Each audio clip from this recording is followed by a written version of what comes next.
وأفضل الصلاة وتم التسليم على سيدنا وحبيبنا ومولانا محمد وعلى آله وصحبه ومن تبعهم بإحسان إلى يوم الدين. أما بعد, para jamaah masjid Al-Husna yang dirahmati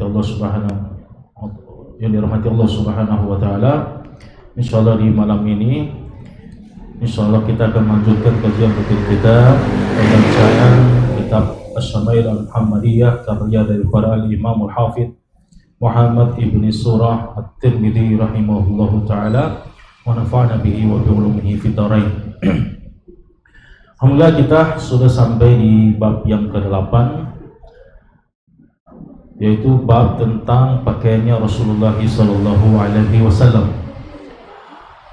Berkata Imam At-Tirmidzi rahimahullah, babu ma jaa fi libasi Rasulullah sallallahu alaihi wasallam. Bab tentang apa saja atau penjelasan tentang hadis-hadis yang datang dalam pakaiannya Rasulullah sallallahu alaihi wasallam. Qala, berkata Imam Tirmidzi, haddatsana Muhammad bin Humaid Ar-Razi, menceritakan kepada kami Muhammad bin Humaid Ar-Razi. Qala haddatsana Al-Fadl bin Musa wa Abu Tumailah wa Zaid ibn Hubab, menceritakan kepada kamu Al-Fadl ibn Musa dan juga Abu Tumailah dan juga Zaid ibn Hubab. Jadi tiga orang menyampaikan kepada Muhammad bin Humaid Ar-Razi. Mereka bertiga mengatakan an Abdul Mu'min ibn Khalid, dari Abdul Mu'min bin Khalid, an Abdullah ibn Buraidah, dari Abdullah bin Buraidah, an Ummi Salamata qalat, dari Ummu Salamah Ummul Mukminin, beliau mengatakan kana ahabba thiyabi ila Rasulillah sallallahu alaihi wasallam al-qamisu. Jadi pakaian yang paling dicintai oleh Rasulullah adalah al-qamis. Ya. Hadis ini dia hadis hasan dharib, diriwayatkan Abu Dawud dan juga Tirmidzi. Kemudian beliau juga menyebutkan sanad yang lain daripada hadis ini.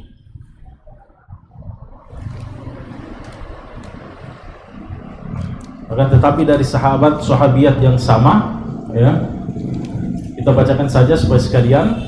Hadis yang ke-55, qala Imam Tirmidzi, qala Abu Isa haddatsana Ali ibn Hujr, menceritakan kepada kami Ali ibn Hujr. Qala, dia mengatakan haddatsana Al-Fadl ibn Musa. Ini dia. Tadi dari Muhammad ibn Humaid Ar-Razi, sekarang dari Ali bin Hujr. Nah, keduanya dari haddatsana Al-Fadl ibn Musa. Di sini sanadnya bertemu. Ya.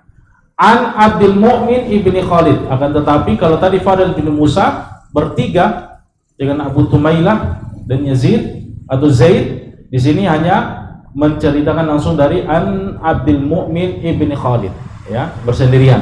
An Abdullah bin Buraidah. Di sini sanad yang kedua ini sanadnya lebih tinggi, ya, lebih tinggi. Apa nih, sama ya? Iya, lebih tinggi, ya, lebih tinggi. Kemudian an Ummi Salamah qalat, dari Ummu Salamah, ya, Ummul Mukminin, dia mengatakan kana ahabba thiyabi ila Rasulillah sallallahu alaihi wasallam al-qamisu. Bahwasanya pakaian yang paling dicintai oleh Rasulullah adalah al-qamis, ya. Kemudian hadis yang berikutnya juga mirip, ya, hadisnya, maka kita bacakan. Qala hadatsana Ziyad ibn Ayyub al-Baghdadi qala hadatsana Abu Tumailah an Abdul Mu'min ibn Khalid. Ini sama lagi, ya, hanya saja dengan sanad yang berbeda. An Abdullah bin Buraidah an ummihi an Ummi Salamah qalat kana ahabba thiyabi ila Rasulillah sallallahu alaihi wasallam yalbasuhul qamisu. Jadi ada tambahan yalbasuhu. Pakaian yang paling dicintai oleh Rasulullah adalah al-qamis yang sering beliau gunakan. Qala Imam At-Tirmidzi mengatakan hakadha qala Ziyad ibnu Ayyub. Demikianlah berkata Ziyad ibnu Ayyub, yaitu hadis yang terakhir, fi hadithihi, dalam hadisnya, an Abdullah ibn Buraidah an ummihi, dari ibunya, an Ummi Salamah. Ya, di sini ibunya tidak disebutkan siapa. Begitulah semua riwayat, ya. Semua riwayat semua menyebutkan an ummihi, dari ibu daripada Abdullah bin Buraidah, ya. Dari Ummu Salamah, hakada rawa ghairu wahid. Demikian pula diriwayatkan lebih daripada seorang perawi an Abi Tumailah mithla riwayat Ziyad bin Ayyub. Sebagian dari Abi Tumailah semisal apa yang diriwayatkan oleh Ziyad bin Ayyub. Wa Abu Tulaimah, di sini beliau akan menjelaskan ya. Ini salah satu disiplin ilmu hadis ya. Beliau mengatakan Abu Tulaimah, siapa Abu Tumailah dalam sanad ini? Yazid, namanya adalah Yazid. Fi hadzal hadis an ummihi wa huwa al-ashah. Ya, di dalam hadis ini dia dari ibunya dan dia wahwa asah, dan riwayat ini lebih sahih. Artinya lawannya bukan lemah ya. Kalau katakan asah lebih benar, bukan berarti lawannya salah. Jadi kalau dikatakan istilah asah, artinya ada dua kemungkinan pendapat yang benar, tapi satunya paling benar atau ditarjih oleh para ulama kita. Baik, perjamaah sekalian dari Allah Subhanahu wa taala. Jadi pakaian Rasulullah SAW itu, kalau kita mau baca hadis-hadis Nabi SAW berkaitan dengan bab ini, dia ada yang namanya izar. Izar itu baratnya kalau kita sekarang itu sarung, ya, sarung. Akan tetapi izar dulu bukan seperti sekarang, bukan sarung seperti hari ini. Jadi izar itu dia helaian kain yang seperti digunakan oleh jamaah haji, ya, hanya diikatkan saja, ya, tidak dijahit, ya. Begitu pula bagian atas disebut dengan rida, sama, dia helaian kain yang digunakan untuk menutup tubuh bagian atasnya. Nah, izar dan rida ini tidak digunakan kecuali digunakan di atas komis. Ya, komis itu dia pakaian yang ada lubang lehernya besar, ya. Kemudian tangannya juga sampai di sini, di pergelangan tangan, dan juga lebar dia punya pergelangan tangan. Kalau dikatakan oleh Syekh Hisam, dia seperti pakaiannya orang-orang Sudan sekarang. Ya, orang-orang Sudan, kalau kita lihat di televisi tentang orang-orang Sudan, kurang lebih begitulah komis yang dimaksudkan dalam hadis-hadis Nabi Shallallahu Alaihi Wasallam. Dan begitu pula digunakan oleh sebagian orang Mesir, ya, sebagian orang Mesir. Dan Nabi SAW, komis beliau Shallallahu Alaihi Wasallam itu tidak berkerah, ya, seperti ini. Hanya saja dia lebar, dia punya bagian leher, ya, lebar. Kemudian ada pakaian yang namanya hullah, sebut dalam hullatun hamra. Hullah itu dia ibarat daripada dua pakaian besar juga, dua helai pakaian besar, ya, ini silahkan juga. Kemudian ada namanya burdah. Burdah itu ibaratnya satu lembar pakaian yang tebal dan besar yang digunakan untuk melindungi diri dari panas dan dingin, ya, ini burdah. Baik, perjemaah sekali ini dari Allah Subhanahu wa taala. Di sini Sayyidah Ummu Salamah, dia adalah istri baginda Nabi Shallallahu Alaihi Wasallam. Suaminya Abu Salamah merupakan sahabat yang pertama kali berhijrah ke Madinah. Ya, jadi sebelum Nabi berhijrah, maka Abu Salamah ini sudah berhijrah terlebih dahulu ke kota Madinah. Kemudian suami beliau ini mati syahid di perang Uhud. Ya, mati syahid di perang Uhud. Kemudian setelah diketahui kabar syahidnya beliau, maka Ummu Salamah pun berdoa, Allahumma ajirni fi musibati wa akhlif li khairan minhu, atau wa akhlif li khairan minhu. Ya, ya Allah, berikan saya pahala dalam musibah saya kali ini dan berikan saya pengganti yang lebih baik darinya. Nah, ternyata Allah menggantikan bagi Sayyidah Ummu Salamah ini dengan sebaik-baiknya manusia, bahkan sebaik-baiknya makhluk, yaitu dinikahkan dengan baginda Nabi Shallallahu Alaihi Wasallam. Dan pernikahan beliau Shallallahu Alaihi Wasallam ini bukan karena apa, akan tetapi bentuk penghormatan dan pemulihan Rasulullah kepada suaminya. Ya, kalau sekarang kalau dikatakan demikian mungkin bagaimana ya? Ada janda dinikahi oleh temannya, ya. Kenapa kamu nikahi mantan istri janda dari temanmu, ya, untuk memuliakan suaminya? Tidak tahu bagaimana sekarang masyarakat kita akan mengatakan demikian. Tapi Abu Salamah ini seorang sahabat yang mulia, ini dimuliakan oleh Nabi, baginda Nabi, dengan menikahi istri beliau radhiyallahu taala anhuma, ya, sehingganya menjadi ummul mukminin, ya. Nah, beliau ini menceritakan bahwasanya kamisnya Rasulullah ini kebanyakan dia terbuat dari katun atau dari bahan linen. Kalau katun itu kan dari kapas, ya kan? Kalau linen itu dia dari tumbuhan tertentu. Nah, fungsinya sama, ya. Hanya saja memang dari jenis yang digunakan oleh baginda Nabi ini menunjukkan bahwasanya beliau itu tidak suka dengan pakaian yang menyakiti beliau Shallallahu Alaihi Wasallam. Karena kalau memakai suf, memakai wol itu nantinya gerah, ya kan, mudah berkeringat, kemudian gatal-gatal. Nah ini membuat orang itu tidak nyaman, apalagi kalau mau beribadah. Makanya kalau kita mau beribadah, pastikan pakaian yang kita gunakan adalah pakaian yang paling nyaman untuk kita gunakan, bukan pakaian yang membuat kita itu sibuk daripada zikir kepada Allah Subhanahu Wa Taala. Ya, makanya Nabi SAW bahkan diriwayatkan oleh Aisyah bahwasanya beliau hanya memiliki satu komis, ya, hanya memiliki satu komis, dan inilah yang beliau gunakan. Kemudian di komis inilah, di atas komis beliau inilah digunakan kayak apa, thiyab, pakaian dua helai, entah dia burda atau apa, hulla dan seterusnya, ya. Dan juga tujuan dari utama dari pakaian adalah menutup aurat, ya, menutup aurat. Jadi tidak ada gunanya pakaian meskipun mahal kemudian dia menampakkan aurat, yaitu dari apa, batas pusar sampai lutut, ya. Baik, di sini Syekhuna memberikan beberapa faedah, ya. Beliau Shallallahu Alaihi Wasallam ini, beliau kalau meminta istri-istri beliau untuk mengambilkan pakaian yang beliau akan kenakan, beliau memperjelas penyebutan nama-nama pakaian itu, ya. Jadi bukan diberikan nama sebagaimana binatang peliharaan beliau, seperti beliau punya keledai namanya Afir atau Ufair, ya, bukan seperti itu. Tapi ketika beliau memakai sebuah jenis pakaian tertentu, beliau perjelas, ambilkan saya burdah warna hijau, burdah warna merah, ya, supaya istrinya tidak keliru mengambil mana jenis pakaian yang diinginkan, ya. Apalagi kalau kita pada hari ini kan banyak jenis pakaian, belum jenis pakaiannya, coraknya juga beda. Ambilkan batik, ini batik ini ada 10 di lemari, ya, tidak tahu yang mana, akhirnya salah ambil, istrinya dimarah, ya kan. Tapi baginda Nabi SAW mengajarkan kepada kita agar merinci, menyebut pakaian tersebut dengan namanya masing-masing, ya, agar tidak terjadi kesalahpahaman. Kemudian faedah berikutnya disebutkan oleh Syekhuna adalah kenapa baginda Nabi SAW mencintai menggunakan kamis, karena dia lebih menutup aurat. Makanya dianjurkan memakai pakaian itu 2 lapis, ya. Hatta kita hari ini biasanya ada pakai kaos atau kemeja pendek, ya, pakai celana jeans, pas dia rukuk kelihatan dia punya aurat, batal sholat, ya. Begitu pula misalnya jangan sampai misalnya ada orang pakai sarung terlihat auratnya, robek bagian pahanya, ya, karena kami pernah melihat demikian begitu, ya. Setelah sholat duduk di belakang, ternyata ada bapak-bapak yang sarungnya itu sobek besar, bukan cuma kecil lagi, sobek besar, jelas. Tapi setelah sholat saya tegur, tadi sarungnya sobek, jadi sholatnya tidak sah, ya. Cuma dia jawab, pantasan dingin.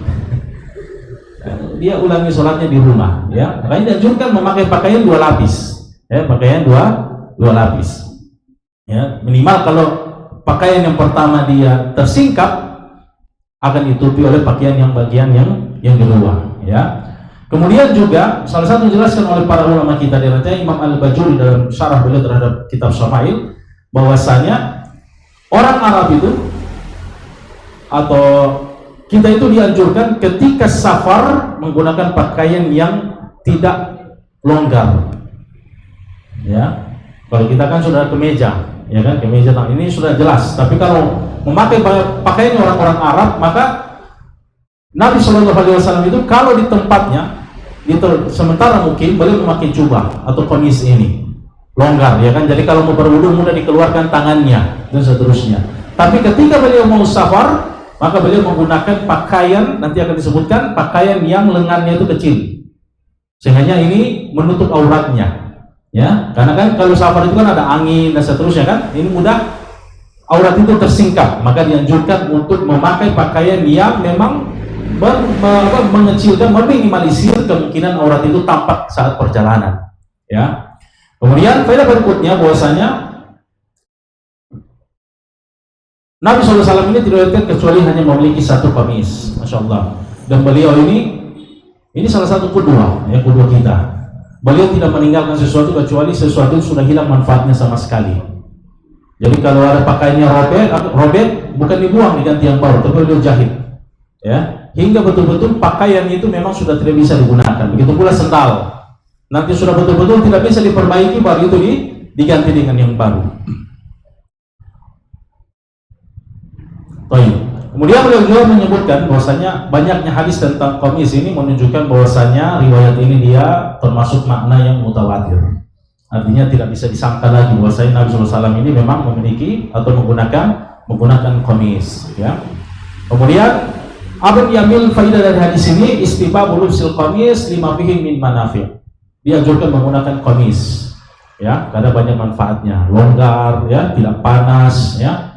Kemudian memudahkan kita untuk beribadah. Tapi kalau semacam qamis yang saya gunakan ini kan tidak ada tangan pendek, ya. Kalau baginda Nabi punya itu dia tangannya apa? Lengannya itu sampai di tangan, apa di pergelangan tangan. Kemudian beliau juga sallallahu alaihi wasallam ini memotivasi kita untuk menggunakan pakaian yang bagus, ya. Jadi jangan karena beranggapan oh kita ini mau hidup sufi, ya. Sufi itu hidup dengan pakaian yang seadanya. Tidak seperti itu. Hakikat zuhud yang disebutkan oleh para ulama kita itu adalah ketika dunia itu tidak di hati kita. Ya, makanya Nabi SAW itu tidak ada satupun yang datang kepada beliau kecuali beliau habiskan bersama keluarga atau bersama sahabat beliau. Ketika ada sahabat yang kekurangan uang, misalnya dia butuh uang atau kelaparan, datang kepada Nabi. Di jalan bertemu, ya Rasulullah saya tidak punya apa-apa untuk berikan kepada keluarga. Dia bilang minta kepada Aisyah. Datang di rumah Aisyah, dia katakan, ya Aisyah saya disuruh oleh baginda Nabi begini-begini. Langsung dikasih. Padahal itu satu-satunya modal makan untuk hari itu. Ya, makanya zuhud itu adalah ketika dunia ini tidak di dalam hati kita. Ya. Kemudian ahabbu thiyab di Rasulullah ma satarul aurah. Sebaik-baiknya pakaian yang dicintai oleh Rasulullah adalah yang menutup aurat. Baik. Ini dia ringkasan tentang 3 hadis yang disebutkan di awal bab ini. Kemudian hadis yang berikutnya, qala hadatsana Abdullah bin Muhammad bin Al-Hajjaj, qala hadatsana Mu'adz bin Hisham. Menceritakan kepada kami Abdullah bin Muhammad bin Ibnu Hajjaj, dia berkata, menceritakan kepada kami Mu'adz bin Hisham,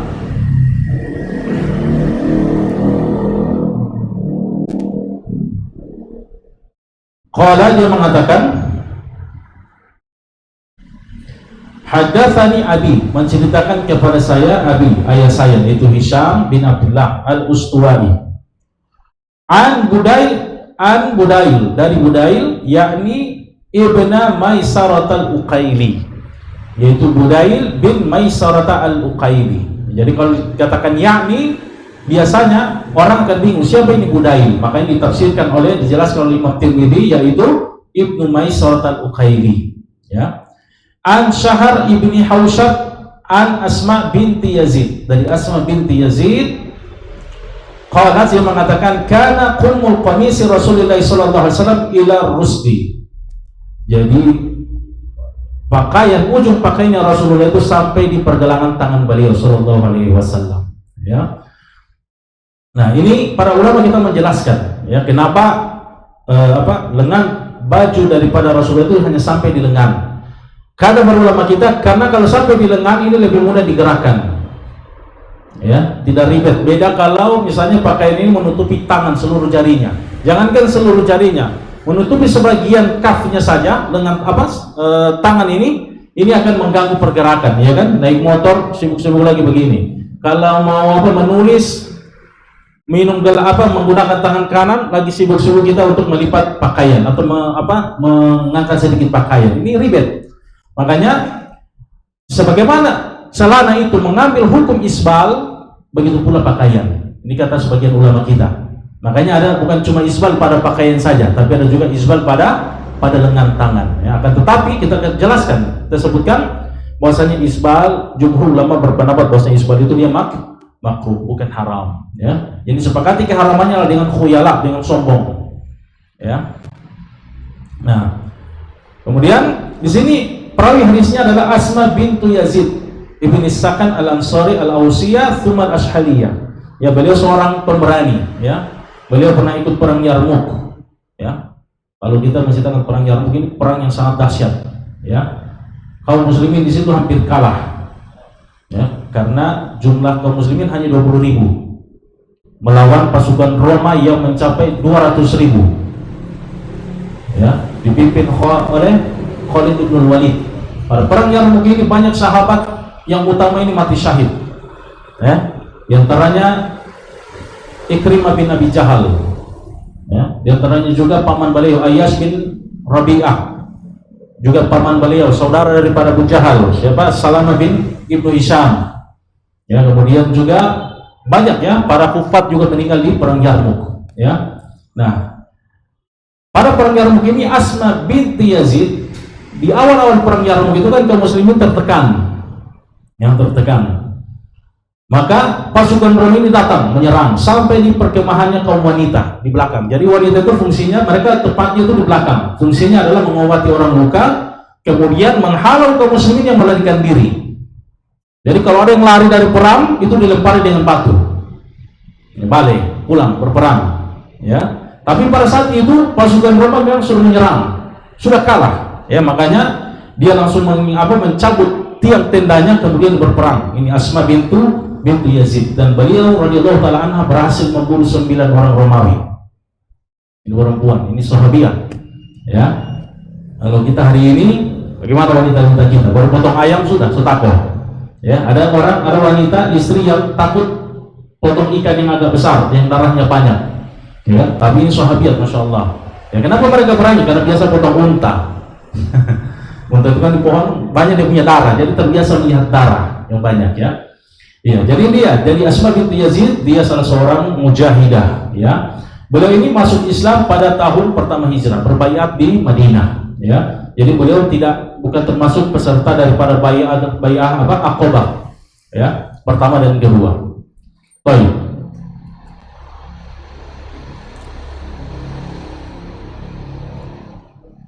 Di antara faedah juga dikatakan Syekhuna ini adalah bahwasanya kalau pakaian ini terlalu pendek dia akan panas. Cuaca di Arab kan memang panas. Jadi mereka berusaha sebagaimana mungkin membuat sebuah pakaian yang fleksibel, bisa melindungi ketika mereka panas dan juga dingin. Maka pilihan yang paling tepat bagi mereka adalah ketika pakaian itu sampai di pergelangan tangan.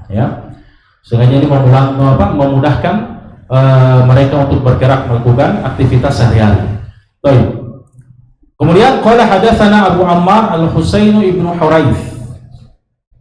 Qala hadatsana Abu Nu'aim.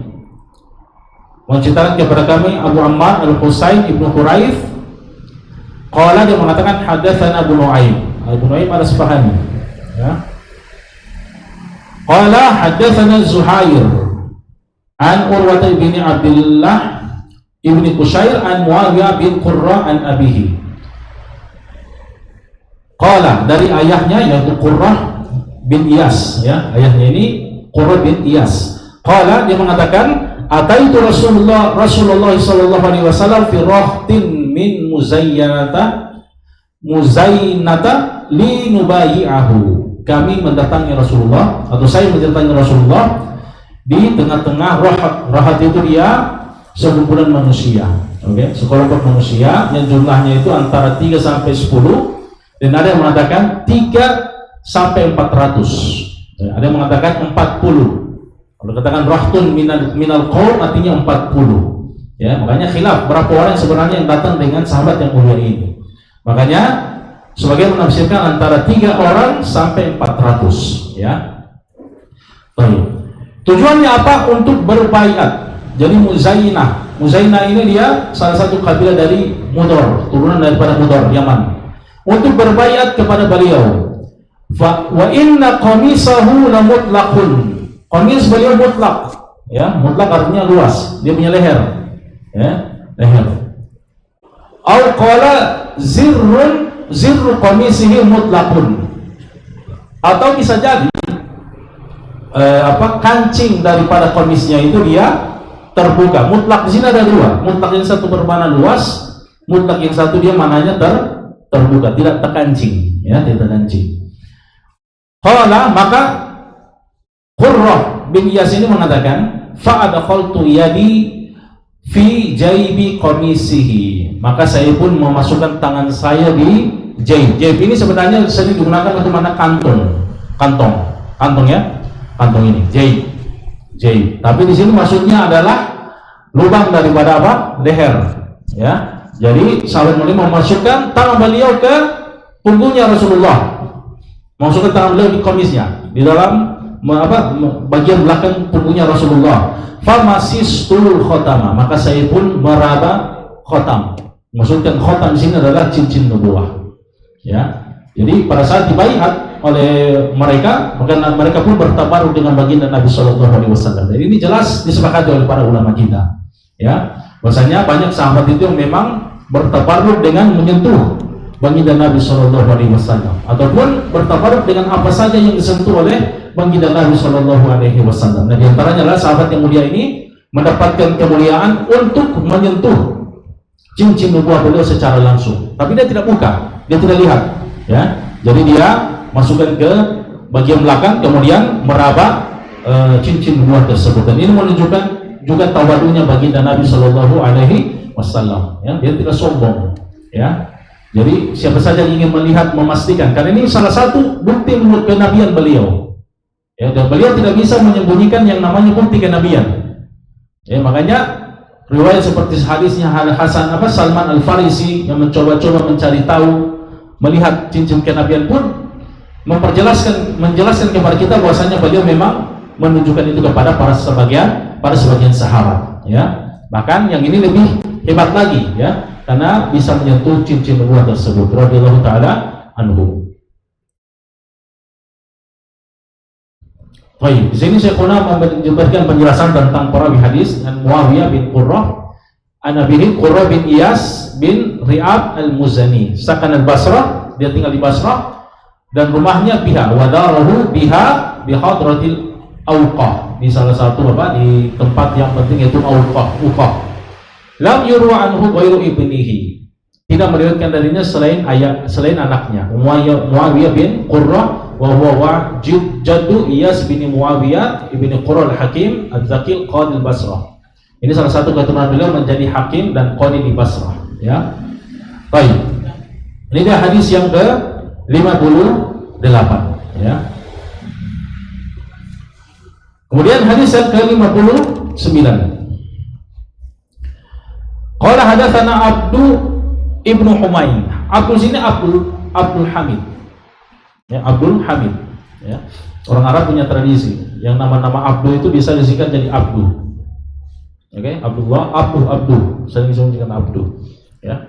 Abdul ibnu Humain. Qala hadatsana Muhammad ibn Fadl, menceritakan kepada kami Muhammad bin Fadl, qala hadatsana Hamad ibn Salamah an Habibi ibn Syahid, dari Habib bin Syahid, anil Hasan an Anas ibn Malik, anil Hasan di sini maksudnya adalah Hasan al-Basri. Oke. Dari sahabat yang mulia Anas bin Malik, qala dia mengatakan inna Nabiy sallallahu alaihi wasallam kharaja wa huwa yattaqi ala Usamah ibni Zaidin alaihi thawbun qitriyun qad tawashsha bihi fa shalla bihi. Jadi Nabi sallallahu alaihi wasallam ini keluar dalam keadaan bersandar kepada Usamah. Jadi ini cerita tentang akhir hidup beliau sallallahu alaihi wasallam ketika beliau sakit keras yang menyebabkan beliau meninggal. Ya, sallallahu alaihi wasallam. Maka suatu ketika beliau keluar, dan ketika beliau keluar karena sakit, maka beliau bersandar kepada Usamah. Ya, dipandu oleh Usamah, kemudian bersandar di pundaknya Usamah bin Zaid. Nah, Usamah bin Zaid ini para jemaah sekalian, dia anak daripada Zaid ibnu Harithah. Dikatakan Hibbu ibnul Hib. Kecintaan anak daripada orang cinta baginda Nabi sallallahu alaihi wasallam. Ayahnya Zaid ibnu Harithah, budaknya Khadijah, kemudian dimerdekakan, dihadiahkan kepada baginda Nabi, kemudian dimerdekakan oleh beliau sallallahu alaihi wasallam, kemudian diangkat jadi anak, makanya sempat menjadi Zaid bin Muhammad.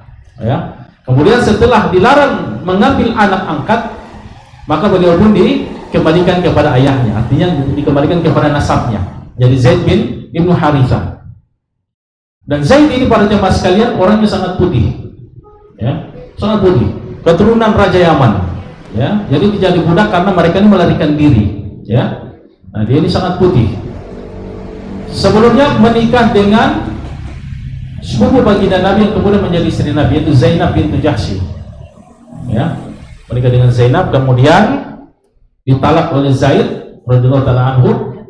Kemudian Nabi SAW menikahkan Zaid bin Harithah ini dengan budak warisan dari ayahnya, namanya Barokah, yang menemani beliau dan ibunya ke Madinah. Ya, jadi ada namanya Barokah, dan budak dari Habasyah berkulit hitam, dipanggil oleh Rasulullah dengan Ummu Aiman. Ya, Ummu Aiman. Kemudian dinikahkan dengan Zaid. Dari Zaid menikah dengan Barokah, Ummu Aiman inilah lahirlah anak yang namanya Usama. Dan Usama kulitnya sangat hitam. Jadi hanya putih, Zaid dia hitam. Ya. Kata para ulama kita, keberkahan daripada bertumpunya Rasulullah pada saat itu menjadikan beliau ini menjadi orang yang sangat kuat. Ya, ayah beliau Zaid mati syahid di perang Mu'tah tahun ke-8 Hijriah. Dan sebelum beliau meninggal, Usama diangkat menjadi pemimpin perang. Di dalamnya ada Umar bin Khattab.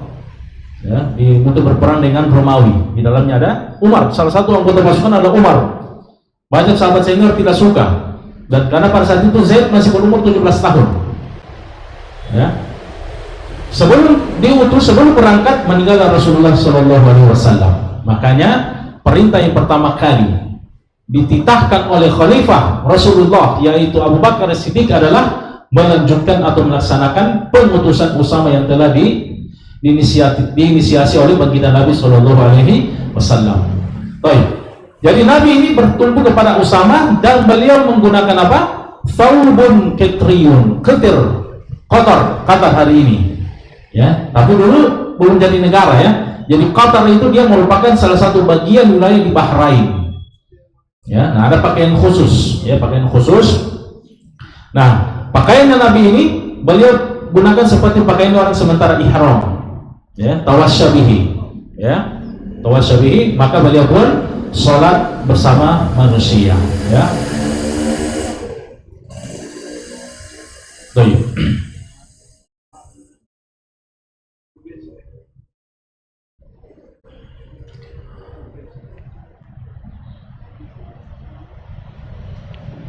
Baik. Di sini kita bacakan apa faidah-faidah yang disebutkan oleh Syekhuna dalam hadis ini. Beliau mengatakan yang pertama, hirsu Rasul sallallahu alaihi wasallam ala sholatil jamaah. Motivasi beliau untuk sholat berjamaah.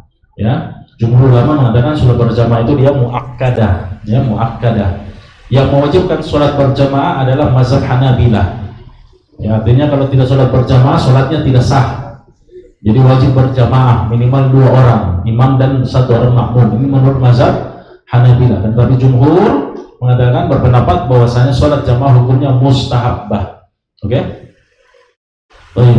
Kemudian yang kedua, istiyaquhu li ru'yatil muslimina was sholati bihim. Beliau ini sangat rindu dengan melihat kaum muslimin. Inilah pemimpin yang sebenarnya, saling melihat rakyatnya dan sholat bersama mereka. Bahkan seharusnya para pemimpin itu menjadi imam dalam sholat juga. Bukan cuma imam dalam anggaran, dalam politik, tidak, imam juga di masjid. Bisa juga berkhutbah. Ini idealnya pemimpin, ya. Kemudian yang ketiga adalah ihtimam Nabi sallallahu alaihi wasallam bi husni thiyabi wal madharil hasan. Beliau punya perhatian akan apa? Pakaian yang bagus, ya. Bahkan dikatakan oleh Imam Ibnu Jauzi dalam kitab Al-Wafa, begitu pula Abu Hayyan dalam kitab beliau Akhlaqun Nabi wa Adabuhu, bahwasanya Nabi SAW itu pernah membeli sehelai pakaian dengan harga kurang lebih 27 ekor unta. Ya, 27 ekor unta. Kalau 1 ekor 100 juta, kalikan saja. Dan itu hanya digunakan sekali. Ya, meskipun riwayat ini lemah, ya, riwayat ini dilemahkan oleh banyak para ahli hadis dari sisi sanad, akan tetapi dia disebutkan dalam kitab-kitab fadail. Ya. Dan ini diamalkan juga, ya, artinya menggunakan pakaian yang agak mahal juga tidak masalah sebenarnya, ya, agar tidak terkesan Islam itu memang miskin, tidak. Abu Hanifah radhiyallahu taala anhu penjual kain, dia juga miskin, tapi pakaiannya itu pakaian yang paling mahal yang dia jual, sehingga orang kalau lewat di tokonya itu dia berpikir yang miskin, sehingga orang mau kasih niat infak sedekah itu tidak berpikir sama Abu Hanifah, ya, dia orang kaya lewat, ya. Makanya ketika ditanya kenapa engkau ini miskin tapi pakai pakaian yang paling mahal, beliau katakan agar saya tidak menjatuhkan wajah saya di hadapan manusia. Saya tidak mau menerima pemberian daripada manusia. Dan ini juga termasuk pada bab tahalus bin nikmah, menceritakan tentang nikmat-nikmat Allah. Dan ini banyak dilakukan oleh para ulama kita. Imam Syafi'i juga demikian, Imam Malik juga demikian, ya. Baik.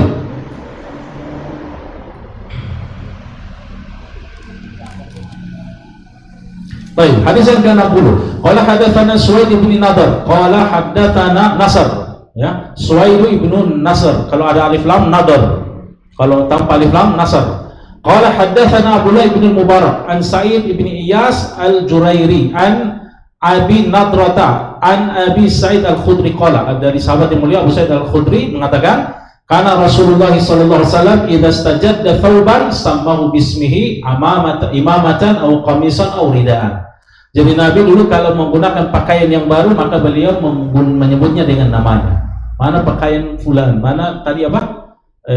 Thawbun qitri. Datangkan saya dengan pakaian dari Qatar, ya, seperti yang kami jelaskan tadi. Ini kalau menggunakan pakaian yang baru atau imamah, ya.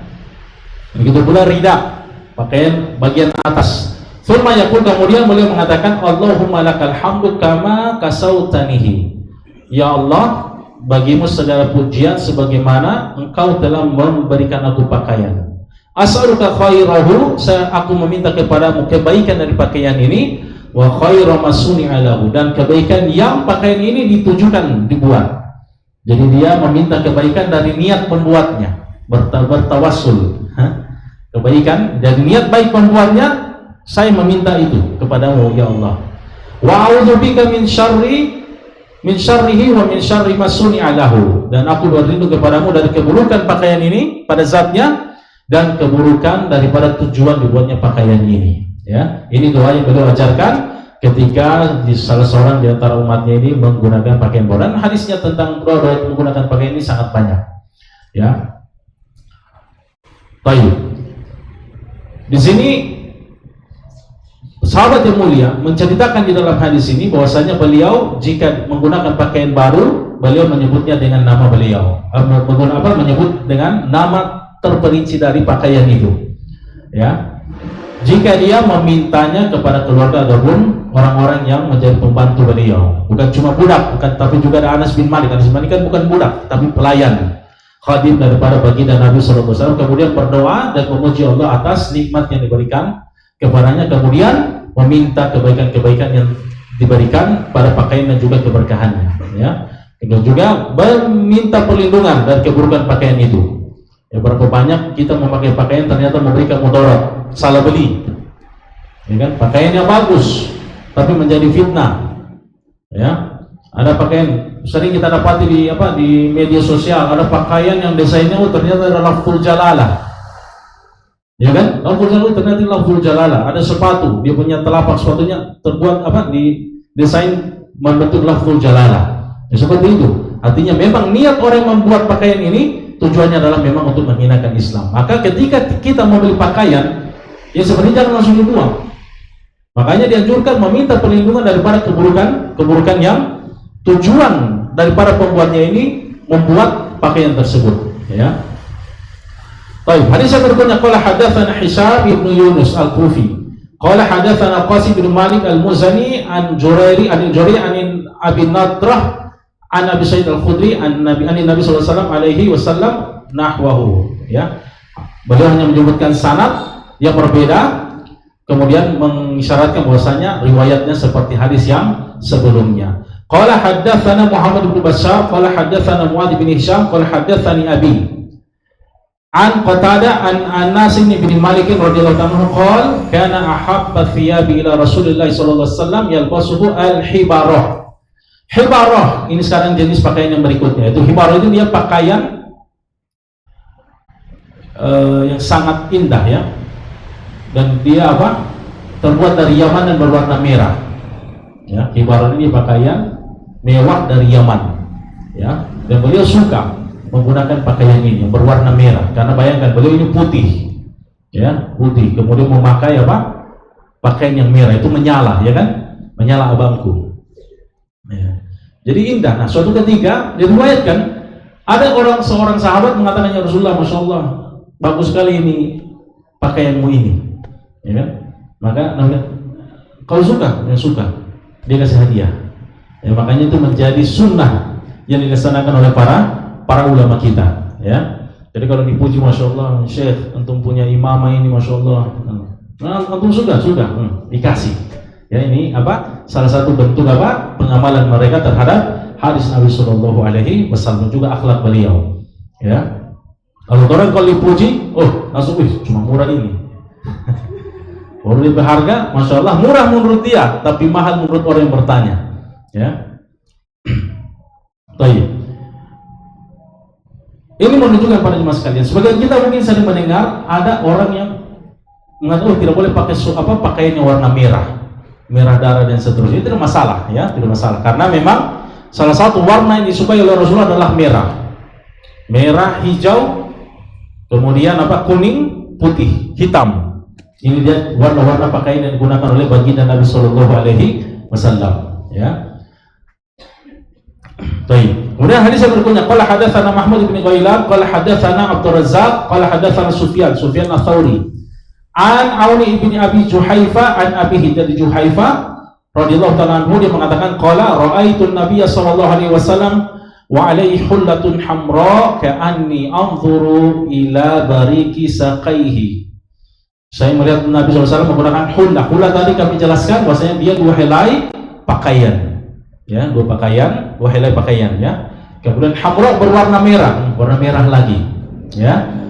Ka'anni, jadi seolah-olah saya melihat pada kilatan pada betisnya. Ya, karena Nabi kan putih, kemudian putih ke merahan, ya. Maka Sufyan Ats-Tsauri mengatakan uraha hibaratan. Saya berpendapat, menurut saya baju dilihat oleh siapa? Oleh Juhaifa ini adalah hibaran disebutkan pada hadis yang sebelumnya. Ya, yaitu pakaian Yaman yang berwarna merah, ya. Baik.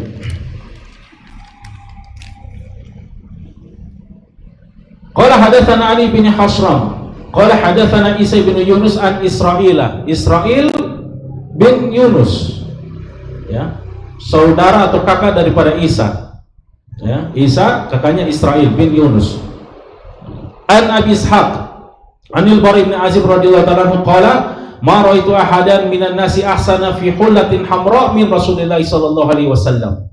Saya tidak melihat ada manusia yang menggunakan pakaian hullah berwarna merah lebih baik, lebih indah dibandingkan dengan baginda Nabi sallallahu alaihi wasallam. In kanat jummatuhu la tadribu qariban min mankibahi. Sedangkan rambut beliau sudah nyaris mendekati dia punya pundak, ya. Ini salah satu dalilnya. Dalilnya di sini adalah hullatul hamra, ya, dua helai pakaian berwarna merah, ya. Baik. Qala hadatsana Muhammad bin Bashar, qala hadatsana Abdul Rahman bin Mahdi, qala hadatsana Ubaidillah bin Iyad an abihi an Abi Rifmata qala. Dari Abi Rifmata qala, dia mengatakan ra'aitu Nabiy sallallahu alaihi wasallam wa alaihi burdani akhdaran. Ini dia warna hijau. Saya melihat Nabi SAW menggunakan burdah yang berwarna hijau. Jadi burdah pakaian khusus yang digunakan untuk melindungi dari cuaca. Ya, kalau hulla dia memang untuk perhiasan. Pakaian yang memang digunakan sehari-hari. Ya, tapi kalau burdah, salah satu tujuan utama daripada burdah adalah digunakan untuk melindungi dari cuaca, entah dia panas ataupun dingin. Nah, burdah beliau SAW ini dia berwarna hijau. Dan dikatakan bahwasanya burdah beliau ini bergaris. Ya, burda bergaris, bukan polos, ya, bukan polos, tapi dia bergaris, ya. Kemudian hadis yang ke-66, qala hadatsana Abu Abd bin Humaid, ini tadi disebutkan Abu Hamid bin Humaid. Qala hadatsana Affan bin Muslim, qala hadatsana Abdullah bin Hasan al-Anbari an jaddataihi Duhaiba wa Ulaita. Kata para ulama kita, Ulaita nama ayah, bukan kakek, bukan nenek. Tapi sebenarnya Duhaita wa Sofiyah. Ya, jadi ada Sofia, keduanya anak daripada Ulaibah. Jadi Ulaibah adalah nama ayah daripada keduanya. An Qailah binti Makhramah. Qala, saya mengatakan ra'aitu Nabiy sallallahu alaihi wasallam wa alaihi asmalun mullayataini kanata bi zafarani wa qad nafarathu. Saya melihat Nabi sallallahu alaihi wasallam menggunakan pakaian yang sudah usang. Ya, itu saya jelaskan tadi bahwa Nabi selama masih memberikan manfaat, tujuan utama dari pakaian beliau senantiasa memakainya. ya tidak menggantikannya dengan yang baru. Ya, jadi asmal dia jamak daripada samal, sama dengan sababun jamaknya asbab. Ya, dia samal, dia pakaian yang sudah usang karena sering dipakai.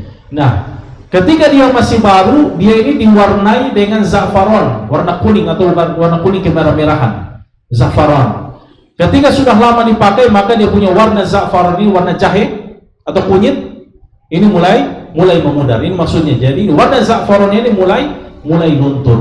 Ya. Jadi dalil juga boleh menggunakan pakaian yang berwarna kuning, ya. Kecuali pakaian kuning tok tanpa bergaris dan tanpa ini, ya. Ini ada datang dia punya kemakruhan, ya, penggunaannya. Baik. Qala hadatsana Qutaibah bin Sa'id, qala hadatsana Bishr ibn Mufaddal an Abdullah bin Utsman an Khuzaim ibn Khuzaim an Sa'id bin Jubair an Ibn Abbas radhiyallahu ta'ala anhu qala Rasulullah sallallahu alaihi wasallam, alaikum bil bayadi min athiyabi liyalbasha ahya'ukum wa kaffinu fiha mautakum fa innaha min khairi thiyabikum. Pakailah kalian pakaian yang berwarna putih. Nah, ini dia, sudah warna putih. Yaitu gunakan, orang yang hidup silakan menggunakan yang warna putih. Kemudian orang yang meninggal juga kafani mereka dengan pakaian yang berwarna putih. Artinya kalau ada kita tidak mendapatkan kafan yang berwarna putih, maka boleh mengkafani mayat itu dengan pakaian yang lain, tidak masalah. Hanya saja yang lebih afdol adalah menggunakan pakaian atau kafan yang berwarna putih. Karena kata Syekh di sini, li'afainal amwat tatabaha bi akfaniha. Orang-orang meninggal itu sampai dalam kubur mereka berbangga-bangga dengan pakaian putih mereka. Ini adalah ungkapan daripada Imam Ibnu Qayyim Al-Jauziyah dalam kitab beliau, kitab Ar-Ruh. Ya. Karena apa? Karena warna putih itu adalah sebaik-baiknya pakaian kalian. Karena pakaian putih adalah pakaian ahli surga. Ya, kemudian pakaian putih disunahkan digunakan pada hari Jumat. Ya, meskipun dia pakaian yang lama. Kalau hari raya, hari Id, memang dianjurkan pakaian warna putih. Tapi seandainya ada pakaian lain berwarna lain, tapi dia pakaian yang baru, dianjurkan pakai pakaian yang baru. Ya, tapi lebih afdal pakaian hari raya adalah pakaian putih yang baru. Ya, tapi kalau tidak ada, maka pakaian yang baru yang lebih afdal, ya. Baik. Kemudian qala hadatsana Muhammad bin Bashar qala hadatsana Abdurrahman bin Mahdi qala hadatsana Sufyan Ats-Tsauri an Habib bin Abi Thabit an Maimun bin Abi Shabib an Samurah bin Jundub qala Rasulullah sallallahu alaihi wasallam ilbasul bayad fa innaha atharu wa atyab wa kafinu fiha mautakum. Gunakan pakaian yang putih karena dia lebih suci dan bersih dan lebih baik bagimu, dan kafani orang meninggal di antara kalian dengan apa? Pakaian yang warna putih. Karena apa? Kenapa dia lebih bersih? Karena kalau ada kotor langsung tampak. Ya kan, ada najis, kelihatan najisnya langsung dibersihkan, ya. Dan ini lebih cocok dengan cuaca kalau panas, ya. Dan katakan para ulama pakaian putih itu lebih melambangkan apa? Kerendahan hati. Orang menggunakan pakaian putih menunjukkan apa? Kerendahan hati. Qala hadatsana Ahmad bin Mani qala hadatsana Yahya bin Zakaria ibn Abi Zaidah qala hadatsana Abi an Mus'ab bin Syaibah an Sufiyah binti Syaibah an Aisyah radhiyallahu anha qalat kharaja Rasulullah sallallahu alaihi wasallam dzata ghadatin wa alaihi mitrun min sya'rin aswad. Jadi Nabi sallallahu alaihi wasallam keluar pada suatu pagi, dzata ghadat, pagi setelah sholat subuh, wa alaihi mitrun, beliau menggunakan miter. Miter itu dia sejenis pakaian yang terbuat dari ada bulunya, ya. Dan makanya para ulama Hanafiyah berpendapat bahwasanya bulu itu dia tidak najis, ya, tidak najis. Dan dia apa? berwarna hitam. Ini lagi pakaian warna hitam pernah digunakan oleh baginda Nabi sallallahu alaihi wasallam. Hadis yang terakhir, qala hadatsana Yusuf bin Isa qala hadatsana Waqi' qala hadatsana Yunus bin Abi Ishaq an abihi an Sya'bi an Urwah bin Mughirah an Syu'bah an abihi. Jadi sahabat ayahnya siapa? Mughirah ibn Syu'bah, sahabat yang terkenal. Anna Nabi sallallahu alaihi wasallam labisa jubbatan rumiyatan daiqatal qummain. Ini kami sebutkan tadi. Jadi Nabi sallallahu alaihi wasallam pernah menggunakan baju dari Roma. Roma di sini pakaian Syam. Ya, bukan negeri Roma hari ini, Italia, bukan. Kenapa disebut dengan Rum? Karena orang Arab kalau lihat orang putih sebut Rumi. Ya, kalau lihat orang hitam dari manapun dia punya negeri, kalau hitam disebutnya Habsyi. Ya, ini yang pertama. Yang kedua, Syam itu merupakan daerah kekuasaan daripada Imperium Romawi. makanya disebut dengan Romawi juga. Ya, jadi beliau menggunakan pakaian jubah. Jubah itu dua helai pakaian yang bersusun. Ya, dua helai pakaian, kemudian dia apa? Terbuat dari katan, dari linen. Ya, linen. Ini ya ciri-cirinya adalah bagian lengannya ini sempit, ya, sempit sini. Ya, tidak seperti apa? Pakaian jubah yang biasa beliau gunakan. Makanya kalau beliau mau berwudu, mau tidak mau beliau kalau berwudu, maka beliau keluarkan dari tangannya seperti kita keluar, kemudian beliau berwudu. Kalau beda dengan komis, kalau komis tinggal dilipat saja. Kalau ini dia jubah yang beliau gunakan ini sempit, dia punya ujungnya, kemudian beliau harus mengeluarkannya harus dengan mengeluarkan tangan beliau dari jubah tersebut. Sallallahu alaihi wasallam. Kita cukupkan, alhamdulillah pada malam ini kita sudah menyelesaikan bab yang ke-8, yaitu bab tentang pakainya baginda Nabi sallallahu alaihi wasallam. Kita cukupkan. Subhanallah bihamdika asyhadu an la ilaha illa anta astaghfiruka wa atubu ilaik. Wa akhiru da'wana alhamdulillahi rabbil alamin. Assalamualaikum warahmatullahi wabarakatuh.